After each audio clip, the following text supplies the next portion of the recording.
time for another episode of The Oil Stream with Dustin Nielsen and Tom Gazzola, presented by Popeye's Louisiana Kitchen.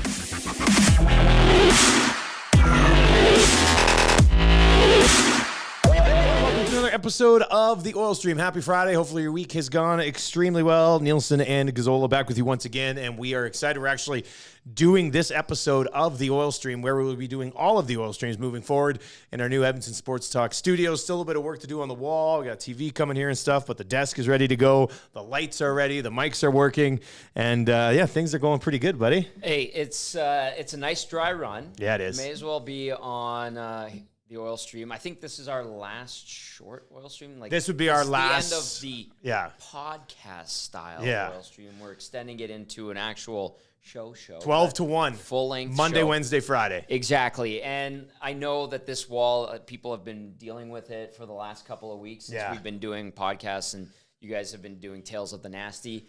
I'm gonna get the rest of the. We're working on the soundproofing. Done. I've got it figured out. You do? I think so. Good, We're gonna get these walls around. A nice big TV here. The studio will be rocking. The amount of cables in this room right now is amazing. To be honest with you, it's messy. It's This is how it starts. It's chaos at the beginning, but we're ready to go. Super excited, and it seems like there's a really, really good vibe out there. Anticipating Edmonton Sports Talk. People are pretty excited about it. We're excited about it. Watch. In the Journal, the local newspapers on Saturday. There's going to be an article that Jerry Montajon popped by to write, and big shout out to Jerry for helping us with that. How good is it to have an article written about a station that isn't on a traditional dial? Yeah, it's 2023, man. This is pretty cool. Yeah. And some people said they'd never write an article about us. Odd. But here we are. As always, the Oil Stream is brought to you by our great partners at Popeye's Louisiana Kitchen. Popeye's is actually going to be sponsoring the studio here at the new Edmonton Sports Talk setup. And we've been going on a bunch of lunch runs because Eric and myself and Tommy and Matt have just been in the office pretty much first thing in the morning till midnight. And whoever goes out to pick something up is in charge of bringing lunch back. A real fun setup. It's like just living with three guys. Like when we're around this much, it's a fun time. So anyway, we've been doing a bunch of lunch runs, and one of the lunch runs we have to do is to Popeyes because I got to bring back blackened chicken sandwiches for the boys because the blackened chicken sandwich at Popeyes is one of the juiciest breasts that you will ever put in your mouth. It is. I'd love to jam 2 of those breasts in my mouth. Like that's how delicious these are. The spice. If you get the spicy one, it'll kill you. If you're not a big spice guy, the spice one, I have to like pull over. I can't drive and eat this thing at the same time. But yeah, if you have not yet tried it, go into Popeyes, try the blackened chicken sandwich. You will not be disappointed. So good. Not be disappointed. Not at all. All right, so starting next week, we'll be going Monday, Wednesday, Friday from 12 to 1 on EdmontonSportsTalk.com, live on the YouTube channel, and all that fun stuff. Everything will still be available as a podcast, obviously, as well. We're just making things a whole lot better. But starting next week will be 12 to 1. And next Wednesday when we launch our first episode, we'll start to dive into old Tommy's rankings of importance on the Edmonton Oilers. Every time you mention it, I get these flashbacks to the summer or two ago where people were just ripping me for the Archibald Yamamoto thing. And, I'm scarred, but I'm better for it. You know what, buddy? But those scars will show the way now. Right? Yes. So that should be good. That'll start on Wednesday. This episode of the Oil Stream, if you're watching or listening, and hey, if you are watching right now, YouTube or Twitter, make sure you subscribe to the podcast. And if you are listening to the podcast, we would love it if you went and subscribe to our YouTube channel as well. We're going to take a look at the biggest 5 stories of the offseason for the Edmonton Oilers, starting with number 5. And it's one of those guys you talked about there a couple of years ago in the rankings of importance, the ROI. Kyler Yamamoto, no longer an Edmonton Oiler. I basically describe him as a cap casualty. I think if he could have fit in to what they needed him to fit in from a salary cap perspective, they wouldn't mind having Kyler Yamamoto as a third line. I said for years on that old technology of AM radio on TSN 1260 that the Edmonton Oilers wouldn't be a Stanley Cup contender until Kyler Yamamoto was a third-line guy.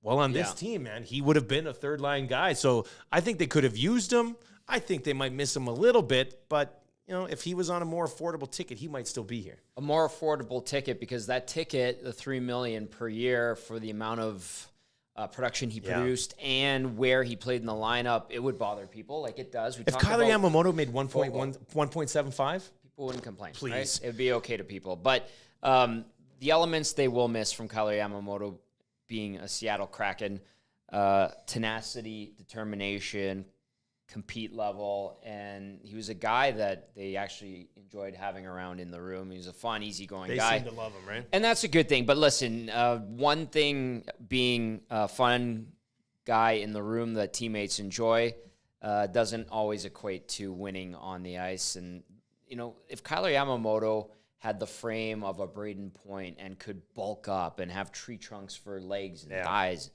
and be able to fight off guys with a lower center of gravity on the ice, then, maybe a bit of a different story. But that's not his body type. He's a Slater guy. He's small, obviously, and he's in great shape. He's a pro, but he doesn't have that ability. It's not something he can physically produce. So that kept him off the ice due to injury, and that's a detriment to him. But yeah, listen, Kyler Yamamoto was a good Oiler. I think he loved being here. Yeah.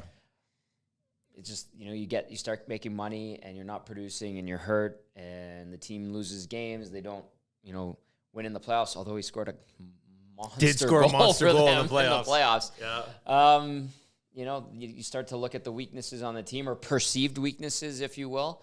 And he was his name was one that ended up popping up a lot, especially on the pre and post game show, especially in the playoffs, outside of when he scored that monster goal against the Kings. So I think, if you would say to people, who would you rather have, Connor Brown or Kyler Yamamoto at roughly the same price point? I know Brown's going to probably be more expensive. I think most people, hockey or fans or even media types, would say you probably want Connor Brown. I would have loved to have seen them merge the bodies of Kyler Yamamoto and Jesse Puljujärvi in some sort of Frankenstein style of surgery. What does that war chart look like, though? I don't know what that would look like in the end. I need to know. That would be absolutely amazing. Didn't happen. No. Both gone now. Storyline number 5 of the offseason. Kyler Yamamoto no longer in Edmonton Oilers. Storyline number 4, more opportunity for Ryan McLeod. Gets a contract, has an opportunity to continue to prove that maybe he can become your prototypical third-line reliable center on a championship team. Do you think he's capable of that? Short answer, yes. Yeah. And listen, there's still a lot to prove for Ryan McLeod. I still have doubts sometimes. And that's fine, because there were even nights last season where when he was healthy, you're like, where the heck's Ryan McLeod? Yeah. What the heck's he doing? And, he had a few mistakes and blips that cost them, and you're like, maybe he should know better by now. But he's still relatively young. He's still relatively new to the NHL, but, he's gotten this contract. He's at the point now where it's time to take that next step. He's established himself as a bona fide NHLer. He's established himself as a fairly consistent bottom 6 guy. Now he needs to become one of the better bottom 6 guys in the National Hockey League. It's going to take a little bit of time, but if he does, Dusty, this team's in a great spot. And there's people that might like him on the wing or have suggested, like they did on Wednesday at BP when we did the oil stream there. How about Nugent Hopkins as the third line center? You have McDavid, Draisaitl, Nugent Hopkins as your spine, as it's been called. That's fantastic. And guess what? I think we're going to see that at times this year. We're also going to see Nugent Hopkins probably play on the same line with McLeod for 5 minutes of the start of a game, and then it gets thrown into the blender and everything's changed. But yeah, we're going to see so much movement. But for McLeod, when he's playing this year, he needs to take that next step to become one of the better third-line centers in the National Hockey League and get good bang for the Oilers' buck, and I think people will be content with that. All right, storyline number 3 from the offseason, a long-rumored addition to the Edmonton Oilers actually finally happens. Connor Brown, friend of Connor McDavid, used to play with Connor McDavid, obviously coming off an injury here himself as well. How do you, to me, if Connor Brown can play 70 games for you, success. Right? They're not paying him a ton. It's heavily bonus type of contract. Yep. If you can get 70 good games out of him, I think you're going to be really happy. I know other people will be looking for, let's say he plays with Connor McDavid for most of the regular season, probably should score 25 goals. So how do you gauge success for Connor Brown? I think Connor Brown, when looking at this situation, listen, I know he's coming off of a major injury. Yeah. And I think we have to keep that in mind as we watch him early in the year, and right? we know with knees, too, and it's as good as technology and science, sports medicine has become, knees take time. The mind trusting the knee giving the feedback back to the brain that it's okay. That's an interesting Are you process. A doctor? You sound like a doctor. Like, this guy sounds like a doctor. I've ripped up a knee, and and then I've also, as we've read and players have talked about their knees being torn and going through that whole process, like it truly does take time. So that's part of it. But I don't think it's going to be used as an excuse for Connor Brown. But I do think that the limit, regardless of where the knee's at, should be healthy and all of that. But I think the limit or the bar should start at a minimum of 20 goals, 20 assists. I think it should be expected that Connor Brown provides more offensive punch right out of the gate than Puljujarvi or Yamamoto could provide. Okay, right out of the gate. Like that has to be the minimum. And then if he can push to 50 points, fantastic. 60, excellent. And I think if it gets to 50 to 60 and in that range, he can throw in some PK minutes. I think we're looking at a good contract and maybe a guy that sticks around a little bit longer than 1 year to play with his buddy and maybe have a good shot at the Stanley Cup. All right, so there you go. That's storyline number 3. If you are watching on the live stream right now, make sure you subscribe to the podcast. Lots of you already do subscribe to the Oil Stream podcast. So if you're listening a little bit later on, we'd love it if you gave us a 5-star rating. We're begging for it. Really. Yeah, pretty much just do it. Like if you listen to the podcast, give us a 5-star rating, leave a little comment. We would absolutely love that. It's the Oil Stream brought to you by Popeyes. Let's tie this one in to Inside the Numbers for Coolbet. Stay Coolbet responsibly with Coolbet, who just signed on to be a significant partner with Edmonton Sport Talk. So that's very exciting. Evan Bouchard will be a guy that I can see his over total being hammered no matter what it is when it comes in. But that's storyline number 2. The Edmonton Oilers only having the space. That's the story here. The Edmonton Oilers only having the space to give Bouchard a short-term deal under $4 million. In a perfect world, you're sitting here going 8 years, 6.5, and all of a sudden you're laughing. That would have been a terrific deal. Instead, you're probably going to hit hard. He still has to get the job done, but I have a hard time believing he doesn't produce offensively over the next couple of years. What a juicy opportunity. And well, I'll preface it with this, and we've said it so many times on this show. The Oilers have backed themselves into this situation where, Bouchard basically can clamor for the amount of money, whatever was left, and he got it. And then people are saying, oh, what are the Oilers going to do now? What happens if one of these PTO guys signs? Well, Gagne, we'll see where his hips are at health-wise, and we'll see if he has a decent training camp, if he's out there on the ice. Brandon Sutter, who knows? This is a guy that hasn't played in a while, but basically, we now know the roster is more or less set, and Evan Bouchard is going to have a great opportunity. Does he, Dusty, start this season with confidence? How can he not start this season with confidence? He's going to be riding shotgun with Ekholm. Exactly. Right? Like that. If you need confidence, that guy's going to give it to you. Exactly. So you've got that in the back of your mind on top of the fact that you played very well in that role, power play quarterback at the top of the point there. And so if you can continue on, it should be an automatic minimum 50. 60, I think, is completely within reason. Some, you and I have discussed potentially 70. And then, in a couple of years, we're talking about a monster contract. Now, where he might not get the monster contract is if his defensive game has lapses. But he's inside, like with Ekholm. Exactly. Nurse is good defensive. This guy has been set up perfectly because his defensive metrics are going to be helped so much by Ekholm. And then he's going to go out on the power play and just be like, well, he's got a great shot. That obviously helps big time, but he's also going to be like, here, Connor, here, Draisaitl, assist for me. And then Ekholm's helping him on the defensive side. Like, I don't see a world where he's not getting at least $8.5 million in 2 years. I know. And I was just saying Nurse is good defensively, and I know people watching and listening would be like, are you crazy? Watch him last year. Yes, he made a lot of bad mistakes. But he did make bad mistakes, but he did have actually a really good season statistically, and he is relied upon. And now that Ekholm's there, he has a full year with him there.